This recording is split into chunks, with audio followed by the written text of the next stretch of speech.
Assalamualaikum warahmatullahi wabarakatuh. Salam sejahtera bagi kita semua. Kami dari kelompok 5 ingin memaparkan materi farmakoekonomi yang berjudul Cost Effectiveness Analysis atau yang disebut dengan CEA. Di sini perkenalkan, saya sendiri Agusti Wahyu Lestari, kemudian bersama dua rekan saya, Umi Yulifa dan Nida Nurhidayah. Untuk outline-nya, kelompok kami akan menjelaskan tentang definisi, perhitungan, prinsip dasar, tujuan, manfaat, kekurangan dan kelebihan, serta review jurnal. Untuk tipe dari cost analysis ini sendiri, itu terbagi menjadi 5. Ada cost of illness analysis, cost benefit analysis, cost effectiveness analysis, cost utility analysis, cost minimization analysis. Dan kelompok kami itu hanya menjelaskan tentang cost effectiveness analysis. Jadi langsung aja masuk ke materi. Apa sih yang dimaksud dengan cost effectiveness analysis? Jadi cost effectiveness analysis adalah tipe analisis yang membandingkan biaya suatu pengobatan dengan beberapa ukuran non-moneter, di mana pengaruhnya terhadap hasil perawatan kesehatan dan sering digunakan untuk membandingkan obat-obat yang pengukuran hasil terapinya dapat dibandingkan. Seperti itu. Nah, untuk kriteria intervensinya itu ada beberapa yang harus memenuhi syarat. Jadi, syarat pertama itu intervensi lebih murah atau setidaknya sama dengan terapi alternatif. Yang kedua, itu intervensi lebih mahal dan lebih efektif dari terapi alternatif. Yang ketiga, intervensi lebih murah dan kurang efektif dari terapi alternatif. Untuk perhitungan CEA, jadi itu ada 2, ada average cost effectiveness ratio dan incremental cost effectiveness ratio.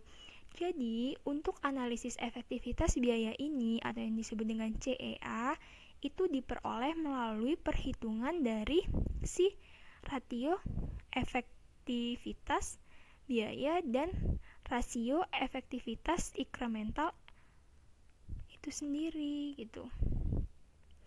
Nah, biasanya efektivitas pengobatan itu diukur berdasarkan hasil persentase selisih penurunan nilai PANS awal dan akhir. Nah, untuk komponen biaya yang diukur itu adalah biaya obat, kemudian biaya rawat inap, biaya penunjang, biaya jasa medik, biaya tindakan, dan biaya administrasi. Kemudian barulah dilakukan pengukuran si ACER. Jadi ACER ini nama lainnya tuh REB gitu. REB itu rasio efektivitas biaya. Nah, barulah diukur dengan menggunakan ACER ini.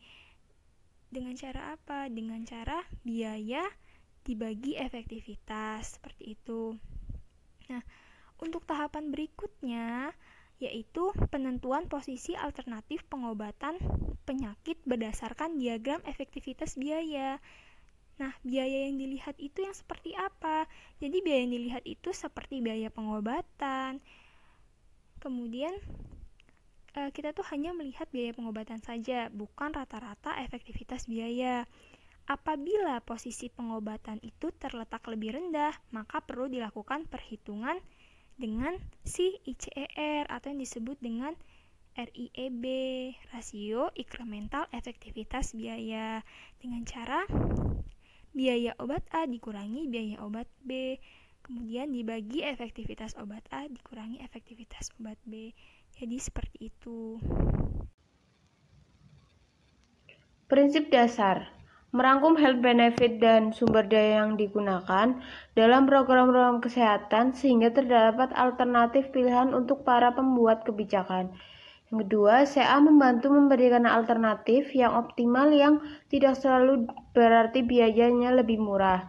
Yang ketiga, CA membantu mengidentifikasi dan mempromosikan terapi pengobatan yang paling efisien. Tujuan CA: menentukan apakah suatu proyek merupakan suatu investasi yang baik, menentukan jika nilai suatu intervensi sangat ditentukan oleh biayanya, tidak hanya meliputi penentuan biaya, tapi juga penentuan nilai dari outcome, memastikan program atau kombinasi dari program dapat mencapai tujuan tertentu pada biaya terendah. Manfaat CA: membantu penentuan prioritas dari sumber daya yang terbatas. CA merupakan alat bantuan pengambilan keputusan yang paling efisien untuk memenuhi tujuan. CA sering digunakan untuk mengukur efisiensi dari macam-macam program dengan tujuan yang sama. Kelebihan CA: mengatasi kekurangan dalam cost benefit analisis ketika benefit sulit ditransformasikan dalam moneter. Tahap perhitungan lebih sederhana sehingga lebih mudah untuk dipahami. Hemat waktu dan sumber daya intensif, cocok untuk pengambilan keputusan dalam pemilihan program terbaik dari beberapa program yang berbeda dengan tujuan yang sama. CA membantu penentuan prioritas dari sumber daya yang terbatas.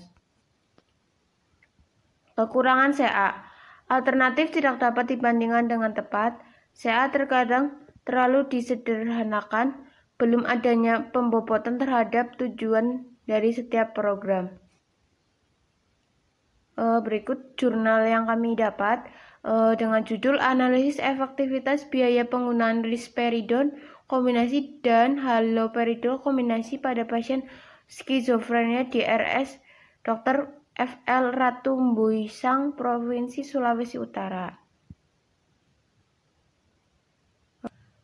Dengan judul Analisis Efektivitas Biaya Penggunaan Risperidon Kombinasi dan Haloperidol Kombinasi pada Pasien Skizofrenia di RS Dr. F.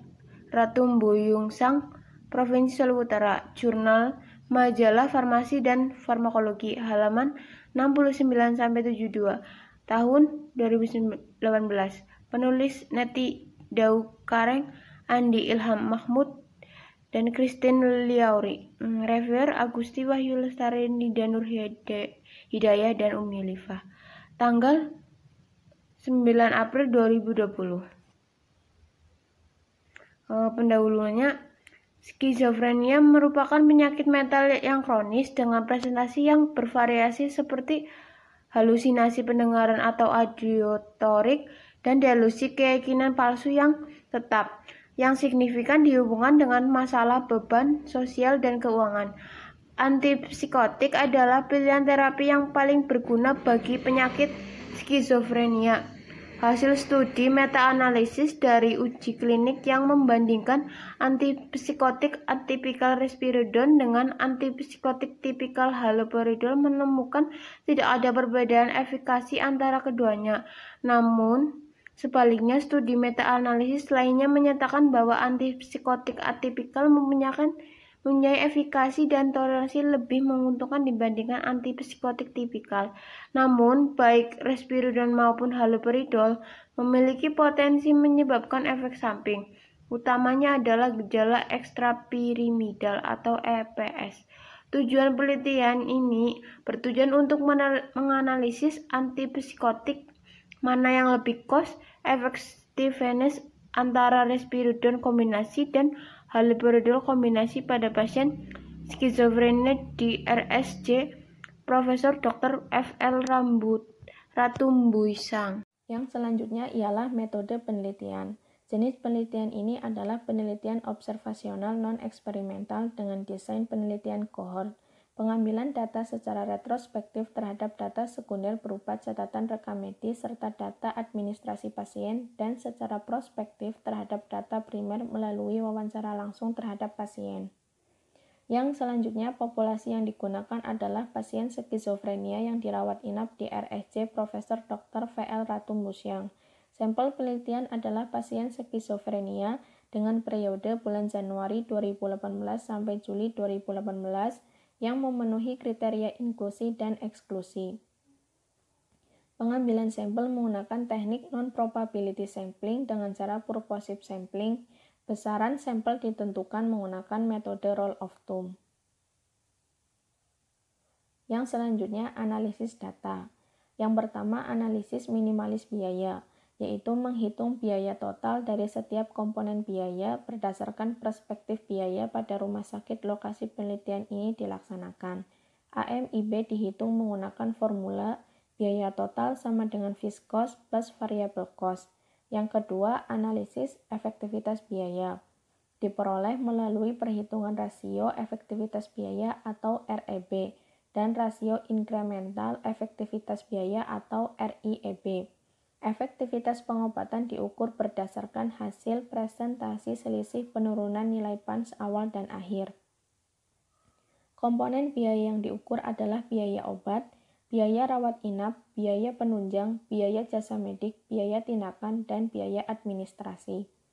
Yang ketiga, analisis statistika. Digunakan untuk menggambarkan data demografi pasien dan disajikan secara deskriptif. Analisis bivarian dilakukan pada AMIB dan AEB, di mana masing-masing analisis diukur menggunakan independent sample t-test. Bila data terdistribusi secara normal dan uji Mann-Whitney bila data tidak terdistribusi secara normal. Jika nilai P kurang dari 0,05, maka perbedaan dianggap signifikan. Yang selanjutnya, hasil dan pembahasan. Yang pertama, hasil perhitungan analisis minimalisasi biaya. Rata-rata biaya obat pada kelompok risperidon kombinasi dan kelompok haloperidol kombinasi berturut-turut sebesar Rp30.445 dan Rp19.935 dengan hasil uji statistik berbeda signifikan, yaitu P sama dengan 0,012. Perbedaan yang signifikan ini dikarenakan harga satuan antipsikotik risperidon Rp273 yang lebih mahal 4 kali lipat dibandingkan harga satuan antipsikotik haloperidol, sehingga memberikan kontribusi yang cukup besar bagi perbedaan tersebut. Yang selanjutnya hasil perhitungan rasio efektivitas biaya atau REB. Diperoleh nilai REB pada kelompok risperidon kombinasi sebesar Rp98.015, sedangkan pada kelompok haloperidol kombinasi sebesar Rp182.795,16. Perolehan harga REB yang lebih kecil pada kelompok risperidon kombinasi menunjukkan bahwa kelompok risperidon kombinasi lebih cost efektif di mana dibutuhkan biaya sebesar Rp98.015 untuk setiap persen penurunan PANS. Yang selanjutnya yaitu berdasarkan diagram efektivitas biaya. Diketahui bahwa posisi risperidon kombinasi terletak pada kolom G atau posisi dominan dengan rata total biaya yang lebih rendah dan efektivitas yang lebih tinggi. Sedangkan kelompok haloperidol kombinasi berada pada kolom C atau posisi didominasi, sehingga tidak perlu dilakukan RIEB atau rasio inkremental efektivitas biaya. Sejalan dengan penelitian sebelumnya, di mana risperidon lebih efektif dan berada pada posisi dominan dengan biaya risperidon yaitu $19.709, sedangkan haloperidol $32.104. Kemudian, kesimpulannya adalah risperidon kombinasi lebih efektif dari segi biaya dan penurunan PANS dibandingkan haloperidol kombinasi, sehingga menjadikan risperidon kombinasi menjadi pilihan terapi yang dominan pada pengobatan skizofrenia di RSJ Profesor Dr. Ratu Mbusyang, Provinsi Sulawesi Utara. Sekian dari presentasi kami. Apabila ada kesalahan, kami mohon maaf. Wabillahi taufiq wal hidayah. Wassalamualaikum warahmatullahi wabarakatuh. Terima kasih.